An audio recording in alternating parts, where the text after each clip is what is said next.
segundo debate de filosofía y democracia. Quiero presentarles a Michelle Rincón Cardona, Elizabeth Bernal Martínez, Adalgisa Valencia Bautista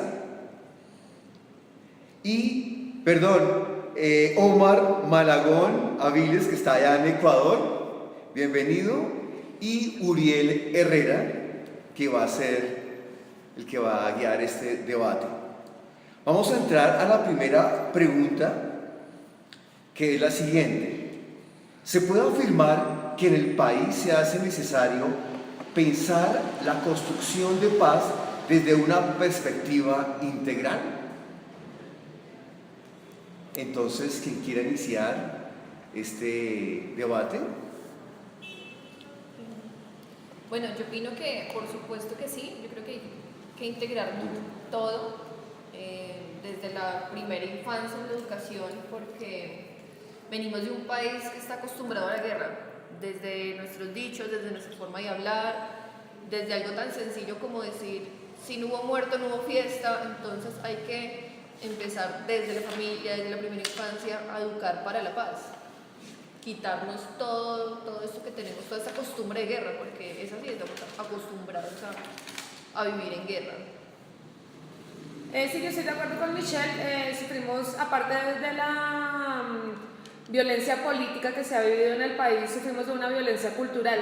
Tenemos arraigadas ciertas formas y maneras en nuestro comportamiento social y las dinámicas familiares que hacen que se arraigue esos comportamientos violentos y no nos dejen mirar o conocer una nueva forma, una forma diferente de hacer las cosas, y se debe hacer desde primera infancia, porque son comportamientos que se deben desarraigar desde el hogar para que la sociedad en general cambie totalmente. Sí, yo considero que definitivamente hace falta esto, y pues también teniendo en cuenta que nosotros desafortunadamente somos una generación y un pueblo que ha crecido siempre en la guerra, estamos completamente adaptados a la cultura de violencia, a la violencia en todos sus sentidos, como mencionaba Ada, y pues también a la violencia simbólica y a la violencia que está representada en todos los aspectos de la vida. Estamos completamente adaptados. De hecho, por ejemplo, aquí nos enorgullecemos de hablar de la malicia indígena, cuando es una cosa que, en mi opinión, le ha causado muchísimo dolor y muchísimo daño a Colombia, porque le enseña cosas muy negativas. Por eso tenemos personas corruptas, por ejemplo. Bien, yo pienso también que definitivamente el problema de la violencia en Colombia, e incluso visto desde esta lejanía en la que me encuentro, como que también me da esa perspectiva de darme cuenta, ¿no?, de que muchas de nuestras actitudes han sido crecidas por el ámbito cultural donde nos hemos desarrollado. Concuerdo con todos del hecho de que definitivamente parece que vivimos en un mundo y en una circular de violencia, es decir, que parece que la violencia al final nos llama a más violencia, y estoy de acuerdo también con esa necesidad de la que hablaba el autor Uprimni y Safon, estos dos autores que hablaban de la necesidad de una reparación integral. Es decir, que si no se intenta ir a la profundidad de las problemáticas que generan la violencia, probablemente no vamos a lograr repararlas del todo. Considero que Colombia todavía no ha llegado a ese punto de la reparación integral y esa reparación transformadora, que todavía le falta un largo camino. Pero bueno, lo importante es empezarlo, ¿no? Eso es por lo menos. Sí, yo quisiera también complementar desde este autor, Rodrigo, que generalmente se ha visto últimamente, de lo que hemos vivido en Colombia, que la restitución se ve desde una perspectiva particular de devolver a las víctimas a la situación en la cual se encontraban antes de esos derechos humanos.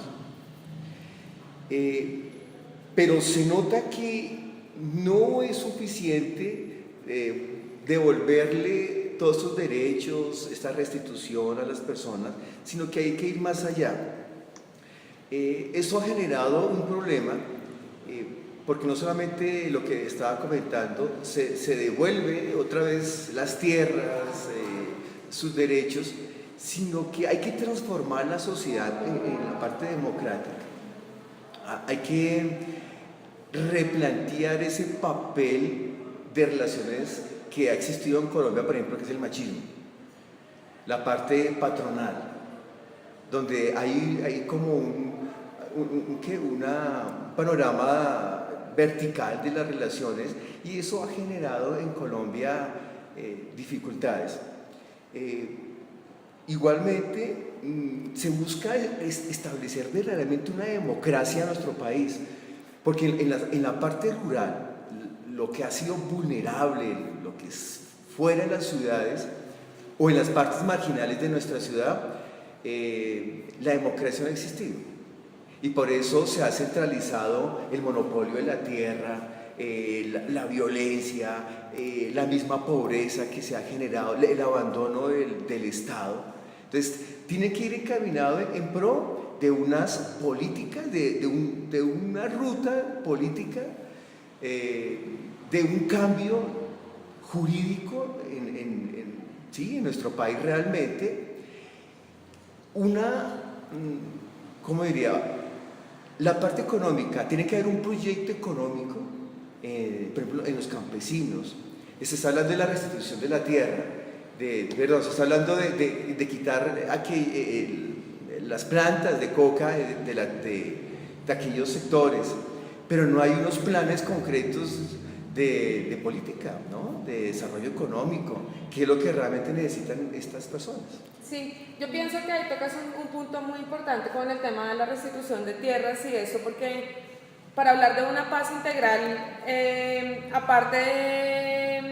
además de las víctimas que han vivido la violencia directamente o indirectamente, hay muchos factores que se ven afectados por la violencia. Por ejemplo, lo que hablabas con los cultivos ilícitos, esa parte de la violencia afecta a la ecología de nuestro país, por ejemplo, y eso nos afecta directamente. Colombia es un país totalmente contaminado por la minería ilegal, por la aspersión de glifosato, y pues es algo, estamos consumiendo veneno y eso nos violenta también. En el tema que hablabas también del machismo, cómo manejamos esas cosas culturales.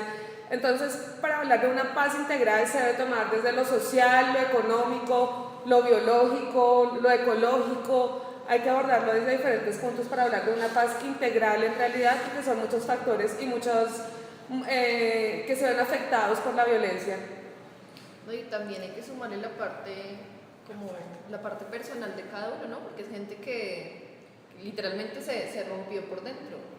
O sea, que te cojan a ti un día, te saquen de tu casa, te dejen sin nada y no, tome otra vez su casa, sus cosas y dejemos así, no está tampoco del todo bien. Claro, sí, es que era lo que como veíamos en el texto, en la parte de la reparación, si se iba a hacer una reparación solamente devolviendo las cosas que se habían perdido o haciendo una reparación integral en donde de verdad se mejoraran las condiciones, porque se necesitan vías, se necesita un cuidado de los niños, se necesita infraestructura para el campesino, no solamente que le den la tierra, sino que le den herramientas para que la pueda trabajar y sea productivo en realidad. A mí me parece que en este tema también hay que tener en cuenta una cosa. Pensaba en lo que decía Michelle, que de esas personas, y realmente creo que desde ahí es donde parte el problema de lograr crear de verdad una reparación integral, y es que no son unas personas las que sufrieron la violencia, todos sufrimos la violencia, somos un país que viene de una violencia de hace muchísimos años y como decía el autor, nosotros no conocemos la paz, o sea, es muy difícil que nosotros en este momento empecemos a generar planes y todo si nosotros mismos no sabemos qué es la paz. Y es un tema que de todas formas afectó a todas las personas, y evidentemente no en la misma medida, sino en una medida diferente. Por ejemplo, a mí me sorprendía mucho cuando estaba el tema de la paz, del proceso de paz y todo esto, que las víctimas eran quienes decían sí al proceso de paz, al perdón y todo eso, porque ellos vivieron, o sea, las víctimas en los más afectadas decían eso, y las personas que hemos vivido esta otra cara de la guerra, entonces tenemos de repente una posición diferente. Claro. Hay un libro que trata de eso que se llama Perdonar lo imperdonable, y hay una de las víctimas entrevistadas que decían que el perdón no era un regalo que se le daba a la persona que te había hecho daño, sino que era un regalo que la persona se hacía a sí misma para poder seguir adelante, para poder continuar. Yo de todas formas, en lo que han dicho, me parece también importante. Han abordado un tema muy importante, es el tema que en la reparación también tiene que surgir la verdad. Y realmente cuando se han cometido, por ejemplo, tantas barbaries debido a la guerra, tanto de un grupo, tanto de las extremas derecha como extrema izquierda, realmente a veces es difícil que la gente acepte todo lo que hizo. Y fíjense que ahí viene un concepto que al final es importante y que por desgracia, bueno, yo estuve leyendo un libro, El olvido que seremos, de Héctor Abad Faciolince, y al final el problema es que el olvido muchas veces permite que las cosas se vuelvan a repetir, porque evidentemente tenemos una cultura colectiva de olvidar lo que ha pasado. El olvido no significa venganza, pero sí significa saber aceptar realmente también las cosas que han ocurrido para poder intentar modificar nuestros comportamientos ante lo que ocurre. Por ejemplo, en la muerte de esta persona que lo único que estaba intentando hacer era defender los derechos humanos en Medellín, al final había una cuestión que me llamaba la atención, o sea, el hecho de que en ese tiempo, en la década de los 80, se mataba por cualquier razón, e incluso era por dar una declaración, por decir una cosa que no le gustaba a otra, entonces se mandaba un comando de guerra, un comando de matar a alguien y se ejecutaba. Si no somos capaces también de aceptar que eso existe, que existió y que son cuestiones que tenemos que intentar evidente modificar desde lo más pequeño hasta lo más grande, es probable que no logremos, para mí, una reparación transformadora en las personas, ¿no? Yo escuchaba mucho también a los que eran víctimas, que estaban por el proceso de paz, también en ciertos momentos decir, oiga, sí, proceso de paz, víctimas, pero también quisiéramos ser reparados integralmente, es decir, primero sabiendo la verdad y a partir de allí pues empezar a generar realmente un cambio, que yo estoy completamente de acuerdo con lo que ustedes dijeron. Es decir, un cambio que consista en que únicamente no me lleve nuevamente a las mismas condiciones en las que estaba en el pasado, porque vamos a volver a repetir el espiral, vamos a volver a decir nuevamente desigualdad social, desigualdad económica, desigualdad cultural, una serie de derechos con los que no contamos, y esto es para mí semilla, en nuestro caso, casi que digámoslo así, tremendamente. Bueno, yo quiero tocar también un tema súper delicado y un poco controversial, que también hay que reparar a los entes de violencia, ¿no? También hay gente que toca entrar a reparar desde lo personal y desde lo material, porque aunque sí fueron los que propiciaron todo, pero ¿por qué lo hicieron? O sea, es gente que también necesita una mano que los ayude, que los saque adelante, que los restaure también como personas, como sociedad, como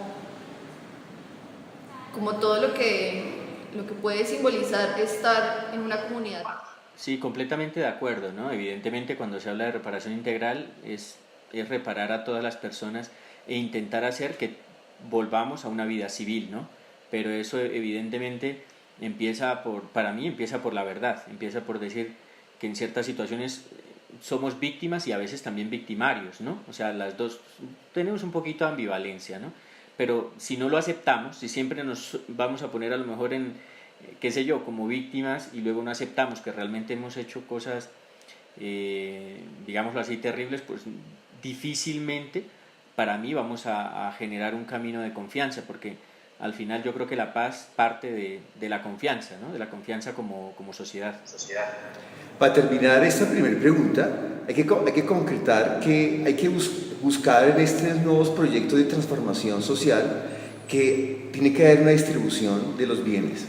Segundo, garantizar la no repetición de la violencia. Tercero, lo que usted está diciendo, Omar, la memoria, donde no se repitan las atrocidades. Revisar ese régimen que generó la violencia.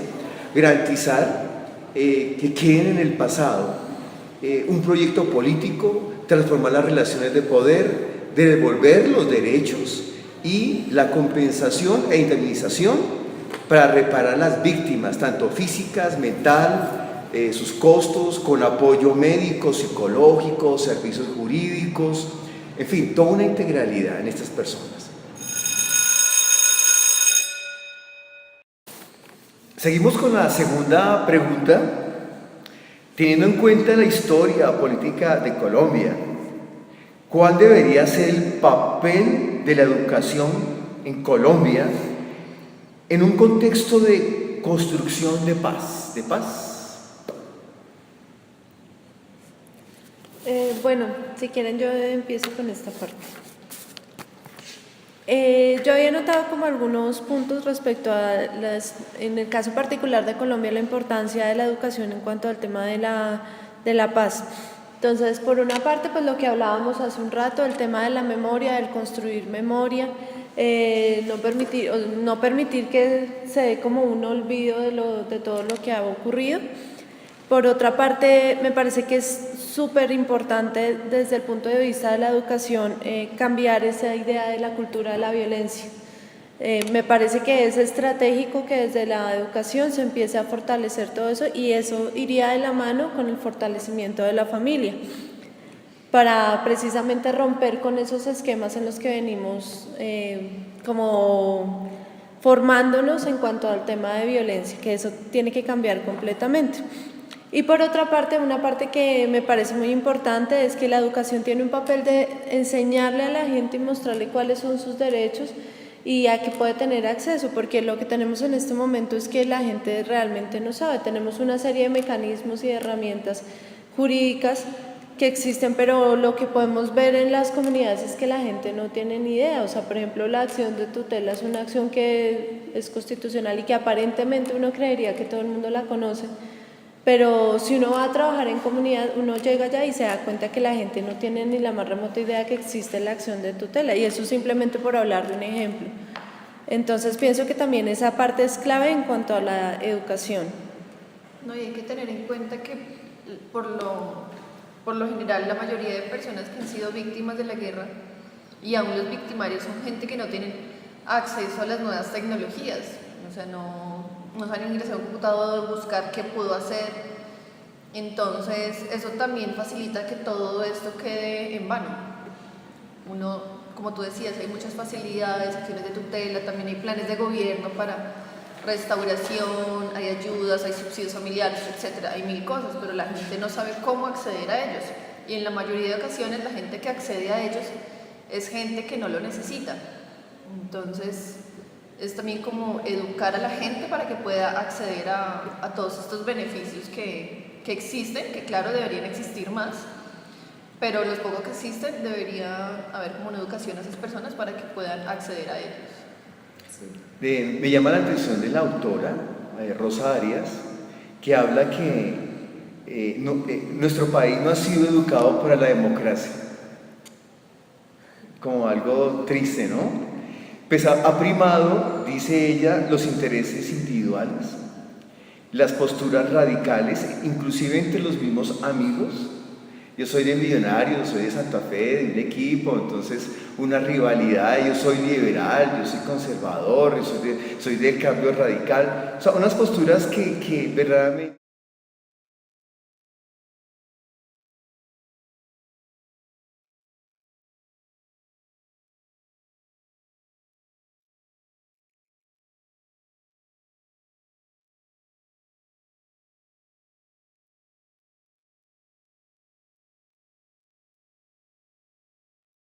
Ahorita, promover convivencia pacífica, prevenir toda una política educativa sobre la prevención de la violencia, fomentar la democracia en el aula de clase, en nuestros colegios. Sabemos que en cada colegio hay toda una organización democrática, pero en la práctica se queda en el papel, o lo que se queda en el papel, pero en el aula de clase, en el mismo hogar, se debe generar esa democracia, promover en nuestros estudiantes esa humanidad por el otro, ¿no? Hay varios elementos que también ella desarrolla, el autocuidado por uno mismo, el autocuidado por el otro, y por el entorno que tenemos. Eso debe conllevar a una responsabilidad ciudadana de cada uno hacia los demás. Cuando yo me monto en un Transmilenio, ¿cierto? No sé si hay en Ecuador hay Transmilenio. ¿Sí, Omar? Aquí no hay Transmilenio. Bueno, hay una cosa similar en Quito. Sí, pero uno nota, por ejemplo, aquí la cultura ciudadana al subirse un bus. Nos ha faltado una educación al respecto, saber practicar los derechos y los deberes. A veces exigimos que nos respeten nuestros derechos, pero también tenemos obligaciones y eso se aprende en lo que hacemos como docentes. Generar sensibilidad social de las personas que están vulnerables en nuestra sociedad, abordar los problemas de una manera adecuada en la tolerancia, en el diálogo, sí, con los demás. Es como lo que quería resaltar.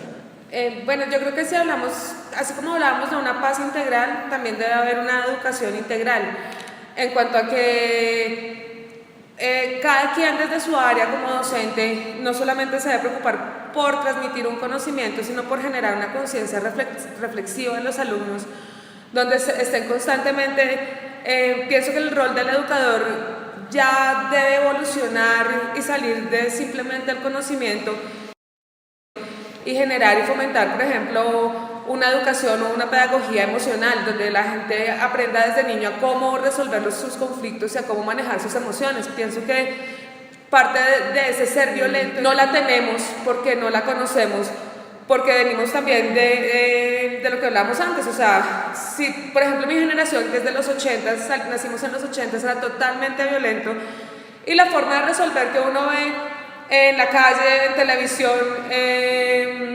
pues es de cohesión, es totalmente violenta y así mismo está acostumbrada a reaccionar la gente. Nos hace falta muchísima inteligencia emocional para aprender a afrontar los retos en la vida y sobre todo en el aula. Cada profesor, cada docente pienso que tiene una función crucial en cuanto a eso. También considero que la parte de la educación, para que funcione, no debe ser integral, no puede estar desarticulada de la sociedad y de la familia. Uno no puede como docente darle a un alumno una instrucción o hacerle una reflexión sobre algo cuando en su hogar no funciona una dinámica similar. Entonces deben estar articuladas las cosas. Uno no puede, por ejemplo, no sé, acá en las señales de tránsito hay mucho caos en movilidad, por ejemplo, que llamamos cultura ciudadana, pero si los muchachos desde niños en el colegio tuvieran una educación en cuanto a seguridad vial, vean cómo cruzar una calle, cómo ser buen peatón, cómo ser buen conductor, no habría tanto caos en la vía ni en los medios de transporte, por ejemplo. Entonces debe estar todo articulado desde sociedad, hogar y colegio. O sea, no puede ser solamente que la educación se vea como lo que se hace en el aula de clase, sino que tiene que estar totalmente articulado con la casa, con el hogar, pues. Y por otro lado, me parece un reto súper grande ahora en la época del posconflicto, porque en muchas aulas, en muchos lugares se reúnen personas que han sido víctimas y victimarios, cada quien en su bando, cada quien ha sido víctima de violencia. Y cómo poder convivir en la misma aula y cómo ese no olvido no se vuelva una rencilla constante que no nos permite evolucionar también. Ese no olvidar, porque hay que hacer un manejo muy delicado de ese no olvido de lo que ha sucedido, porque también la gente piensa que tiene derecho a hacer de alguna manera un borrón y cuenta nueva y hacer para poder evolucionar, porque cuando también se está repisando todo el tiempo en lo que pasó y lo que pasó y lo que pasó con el conflicto, no permite que la gente respire y tenga un momento de paz en el aula. Por ejemplo, en población vulnerable uno puede tener paramilitar con guerrillero, con víctima, con desplazado y entonces cada uno está, no, es que usted me hizo, o su papá me hizo, o su partido me hizo, y hay que también generar un entorno neutral en donde todos podamos ser iguales. Bueno, yo también aprovecho, Adalgisa, lo que tú decías acerca de la familia, porque yo quisiera sí que ir a los principios, ¿no? Yo creo que la educación, y sobre todo nosotros que estamos volcados a educar probablemente a personas que son más jóvenes que nosotros, tiene que haber un consenso bastante interesante y una idea de poder trabajar la educación entre la familia y la escuela. Y yo ahí hago una reflexión, ¿qué tan herida está la familia hoy en día incluso por la misma violencia, para que realmente pueda cumplir con su labor y pueda cumplir con su misión. Yo estoy de acuerdo en el hecho de que si un niño vive en su casa la violencia o vive en su casa una problemática familiar que no le permite, digamos, seguir estos principios de la paz, pues muy difícilmente va a poder hacerlo realidad en su colegio, en su escuela. Tiene que haber al final una coordinación muy grande entre los dos ámbitos para que pueda realmente generarse un esquema educativo. Por esto es importante, ¿no?, cuando se hable de escuela, pensar, y de educación integral, pensar en la familia como lugar inicial, prioritario, para que se desarrolle. Claro, ahí vamos a hablar de muchísimos temas, podríamos hablar, porque evidentemente yo en el libro este que leía de Abad Facio Lince, claro, él era un poco un burgués, y él hablaba de que tenía un padre que le quería mucho y que la forma en la que le educaba era el amor, y genial, porque evidentemente tuvo la posibilidad de hacerlo, pero yo me preguntaba, ¿cuánta gente en el campo, cuánta gente en situaciones de extrema pobreza o de miseria, o incluso hasta nosotros mismos, la gente que tiene que trabajar un montón? Eso es solo como una reflexión. Evidentemente, desde el ámbito de la escuela, yo creo que la paz se tiene que, y estoy de acuerdo con lo que dice Rosarias, tiene que enseñarse de manera transversal. Es decir, no es solo integrar una cátedra en la que nos enseñen a, entre comillas, a cómo hacer la paz, sino que en definitiva muchas de las actitudes, muchas de los, incluso de lo que podamos aprender en la escuela, nos lleve a vivir ese sentido de la paz. Por ejemplo, ¿no?, el cómo intentar resolver los conflictos sencillos que se pueden generar en el aula, tal como lo decía muy bien Ada, el intentar que realmente haya un espíritu de diálogo y de debate, ¿no?, que también fomenta el que saquemos las cosas que tenemos, ¿no?, dentro, porque a veces nosotros, cuando hay un nivel de desconfianza muy grande, tenemos a veces la costumbre, sobre todo nosotros los andinos, de guardárnosla, ¿no?, y de no comentarlas, de no hablarlas, de no discutirlas. Estoy de acuerdo con algo que decía Uriel en la pregunta anterior, de que las relaciones son demasiado verticales a veces, ¿no? Y cuando son demasiado verticales, pues no se genera un estado en el que podamos compartir nuestras ideas de manera tranquila, sin violencia, sin temor. Yo creo que hay que hacer muchas cosas todavía, pero para mí, si no empezamos por ayudar a que la familia tenga un contexto en el cual pueda desarrollarse y pueda brindarle esas cosas a los hijos, a los más pequeños, va a ser difícil que luego se vuelvan realidad en la normalidad de la vida. De todas formas, uno tiene que hacerlo mejor y tiene que detectar y ayudar a las personas que seguramente necesitan de más atención para que puedan generar un ambiente tanto personal como social de paz. Quisiera agregar que, por ejemplo, una cosa es el contexto de la educación en un colegio rural a un colegio de una ciudad, y dentro de la misma ciudad de un estrato alto, donde hay que educar a estas personas que usualmente van a ser políticos, o muchos o algunos van a ser políticos, cómo es la política y cómo van a dar ese paso hacia una democracia verdadera, porque los que los dirigen estuvieron en colegios. Otras cosas son los colegios distritales en los barrios marginados, ¿sí?, donde viven esa exclusión, viven esa pobreza, y cómo crear y fomentar dentro del colegio políticas que lleven a mejorar su estado, y que desde ahí pues se viva una tolerancia, ¿no? Entonces depende del sector. Una cosa es, por ejemplo, la educación en el Chocó, ¿no?, donde algunas de las aulas son debajo de un árbol. Es bastante complicado. Yo trabajé con una fundación 2 años en Ciudad Bolívar y era duro, era bastante difícil. En especial hay una escuela que se llama el CEAN, queda más arriba altos de la estancia, súper lejos, y es una escuela que lo manejan los policías, pero está en medio de toda la zona de conflicto. Entonces son niños que, ellos mismos decían, son niños que van y vienen. Entonces ellos decían, no, cuando yo preguntaba por alguien, no sabemos si viene, no viene, puede que esté aquí, puede que lo hayan matado, puede que se haya devuelto. Entonces no había como un control, y era bastante complicado educar, era bastante difícil llegar a esas personas porque el día de hoy estaban, el día de mañana no, y podía que volvieran, y no volver. Y asimismo me tocó realizar unos talleres en colegios muy gimnasio moderno, y era lo conflictivo de que yo soy mejor que usted y las cosas se hacen así y ya. Y a mí me tocaba quedarme callada porque era así, no había manera de hacer nada. Entonces hay como que buscar como un punto medio para que la educación, yo creo que debe ser como que igualitaria, ¿sí? Que tanto restaure al niño que está en esta situación conflictiva y restaure al niño que cree que todo se soluciona fácil, con dinero, con contactos, etc. Y es algo complicado. También la parte de que la educación se debe iniciar en casa, cómo llegar a esa casa. Porque los chicos de alguna manera están obligados a estar dentro de las aulas, pero el padre, ¿quién lo incentiva a participar en esa educación? Una corresponsabilidad social ahí, o sea, así como, porque a veces se enfocan todos los esfuerzos en el muchacho, pero no se da cuenta uno qué es lo que pasa con el muchacho y viene del hogar. Tendría que haber unos talleres de padres que fueran complementarios, tanto para que el que está en un lugar muy acomodado de la sociedad, tanto para el que no lo está, para que se dé una educación realmente integral, ¿sí? O sea, que el que lee el mundo, porque no se lee el mundo de la misma manera, es tanta la desigualdad social que en realidad el mundo no es lo mismo para todas las personas.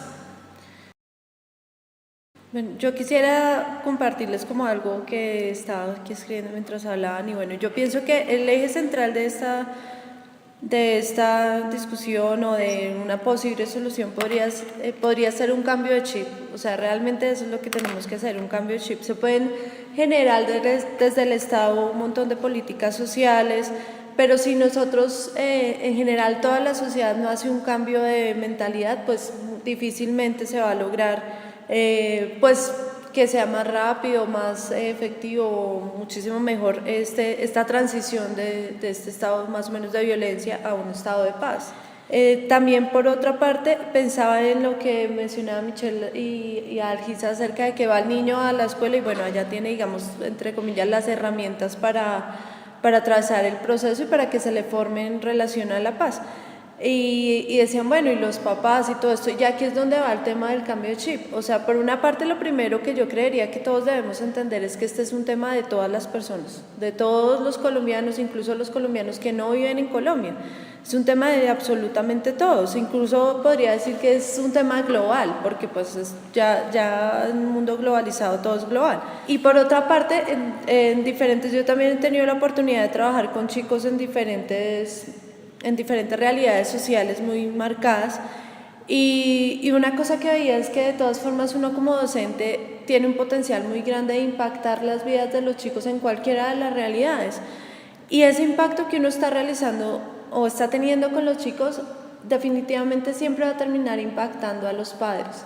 O sea, puede que ellos no vayan, porque pasa mucho que los padres, digamos, cuando uno trabaja en comunidades en estado de vulnerabilidad, es muy probable que el papá nunca pueda ir, porque tiene que trabajar por diversas razones, el niño está solo en la casa el 90% del tiempo, y es posible que el papá no pueda ir a integrarse a un proceso, no pueda ir a una escuela de padres, no pueda estar presente en nada. Y también puede pasar exactamente la misma situación en chicos que tienen capacidad económica. Pero el cambio que ellos están sufriendo en el colegio, de los procesos, la apropiación de lo que está pasando, el realmente sentirse tocados por lo que está ocurriendo, es un impacto que llega a los padres.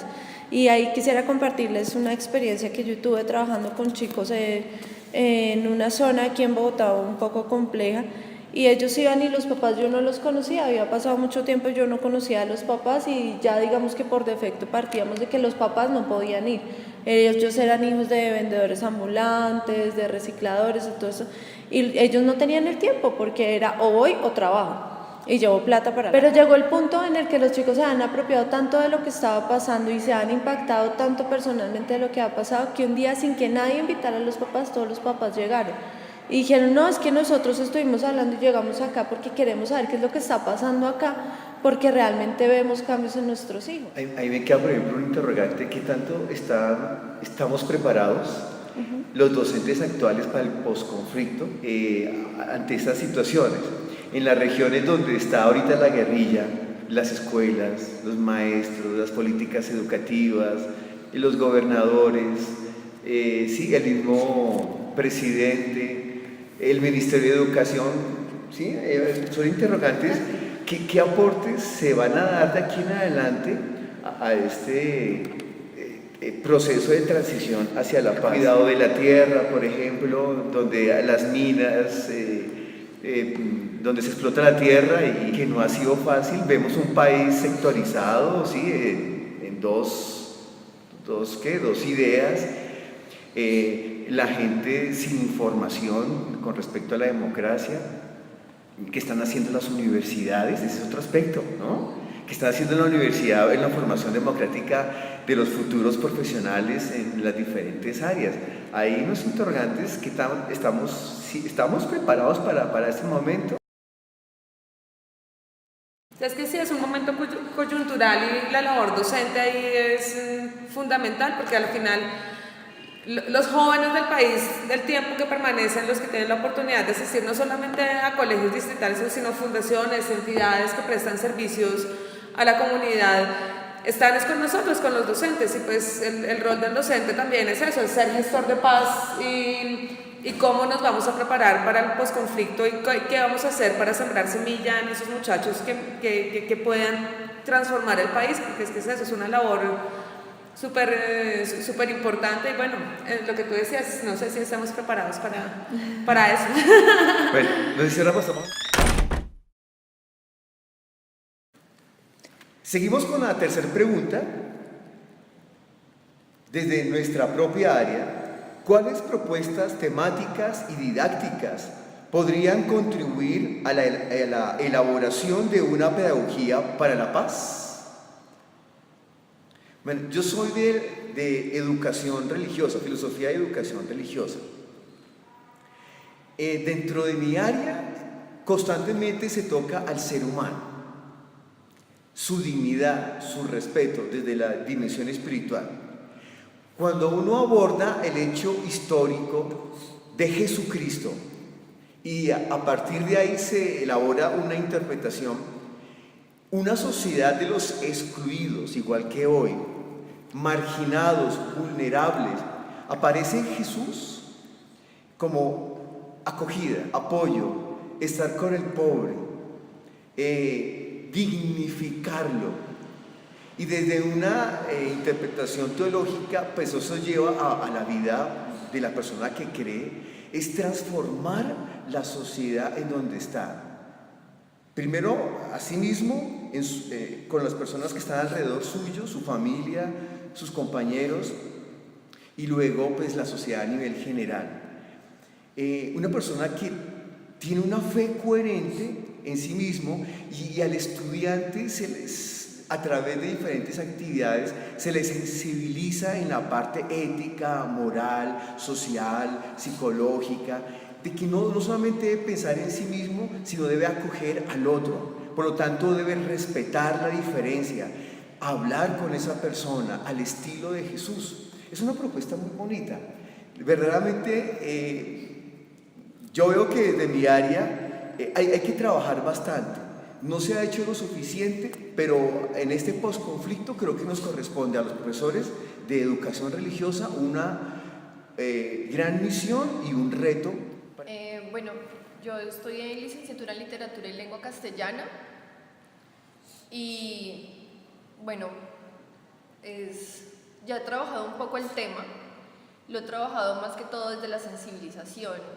Yo creo que la literatura nos da esa facilidad de expresarnos, de realmente sacar todo lo que tenemos dentro de nosotros y liberarnos en cierta parte. Entonces las temáticas que yo he trabajado han sido eso, ha sido más que todo un trabajo de liberación, porque, o sea, todas esas cosas que nos guardamos, que el niño está acostumbrado a dejar allá en un cajón, terminan haciéndole daño. Crece con ello y se vuelve de pronto una persona violenta o introvertida. Entonces, desde la parte de liberación he venido trabajando bastante. Hay un libro que se llama Los días derrotados, es un libro de poesía y trata toda esta parte de la guerra. Entonces, con los chicos ha sido muy fructífero trabajar todos esos temas porque los han sensibilizado a expresar realmente lo que sienten, de que puede que no estén en ese mismo punto, porque también lo he trabajado con población estrato 3, estrato 2, que digamos que están como en la mitad de todo, que ni han estado en la guerra, ni han estado en la paz, y ha sido bastante fructífero trabajar esos temas de liberación, de asimilación, de comparación en cierta parte, y que también sienten que escribiendo y liberándose pueden ayudar a otras personas. Bueno, yo estoy en la licenciatura de Artes Plásticas y mi propuesta pedagógica en los talleres de artes que doy siempre es incentivar a los muchachos a que ejerzan su poder creador, desde ampliar su mirada estética de las cosas, que miren más allá de lo que las cosas, de lo que uno da por hecho en las cosas, y ejerzan su poder creador, así como pueden crear un dibujo con un trozo de papel y un esfero. Asimismo ellos tienen un poder creador para crear en ellos mismos y transformar su entorno. Entonces, desde ese punto y desde la sensibilización, pues a través de la plástica en sí misma, para que se puedan expresar, y a través de esa expresión también un tema liberador, y que puedan conectarse consigo mismos, que a partir del autoconocimiento es mucho más fácil uno relacionarse con. Bueno, al igual que al GISA, yo estoy en licenciatura de Artes Plásticas y me parece que pues las tres, incluida Michelle, que trabajamos áreas que tienen que ver con las artes, digamos que siempre he pensado que somos como de alguna forma las llamadas a tener que ver con estos temas, porque es inevitable el impacto que tiene el arte sobre las personas, y en ese sentido a mí me parece que es realmente hermoso lo que nosotras podemos hacer en este punto de vista. Por una parte está el tema de la catarsis, que lo mencionaban las dos, porque definitivamente el arte sí nos da una salida a expresar las cosas, y como mencionaba Michelle, a comunicar, porque realmente el tema del conflicto y de la violencia y todo eso también está un poco en esa posibilidad de decir cómo me siento, o de exteriorizar cómo me siento, que no necesariamente puede ser en palabras. Y eso es lo bello del arte, que no necesariamente tengo que decir estoy molesto, sino lo puedo decir de muchas formas sin necesidad de utilizar exactamente esas palabras, sino lo puedo hacer de otra forma, de una forma personal. Y es muy bello que nosotros realmente podemos acompañar procesos individuales en los que cada persona desde sus particularidades puede desarrollarse y cambiar el chip. Y pues también nosotras damos un aporte muy importante a lo que tiene que ver la formación integral. O sea, yo podría llegar y enseñar, no sé, hoy vamos a ver pintura, entonces vamos a pintar y ya, pero no. Esto es un tema que trasciende, y eso es lo bello del arte, que nos permite dar la posibilidad de que o más fácilmente que otras áreas, ¿no? Obviamente todas las áreas apuntan a la formación integral, pero nos da esa posibilidad de que de una forma más sencilla, porque finalmente llegamos y la persona, el niño o el adulto, quien se enfrenta a la obra, puede hacer lo que quiera finalmente. No importa lo que yo vaya a hacer, puedo hacer lo que quiera porque es mi proceso individual. Y pienso que ese es el énfasis que también debe dar el arte, como es tu proceso, es lo que te está pasando a ti, es la forma en la que tú vas a comunicar o no vas a comunicar, o vas a decir o no vas a decir directamente lo que sientes, cómo afrontas el proceso y cómo te dejas impactar. Realmente esto es un tema de impacto personal y de la experiencia. Y realmente la educación es eso, la experiencia. Muy bien, bueno, como les comentaba, yo estoy estudiando licenciatura en teología, y claro, puede sonar a veces difícil que cuando se hace reflexión teológica se pueda colaborar en el desarrollar un entorno de la paz. Y yo pienso que no. Incluso con Uriel pues tenemos justamente, tú estudias educación religiosa, yo estudio licenciatura en teología. Yo pienso que se tiene también en este ámbito, igual que con el arte y con la literatura, un papel bastante grande dentro de la construcción de la paz, porque al final así como la literatura ayuda a generar relatos, el arte nos ayuda a tener también una visión que va más allá de la estética, sino que desde la estética hablamos de la riqueza del ser humano.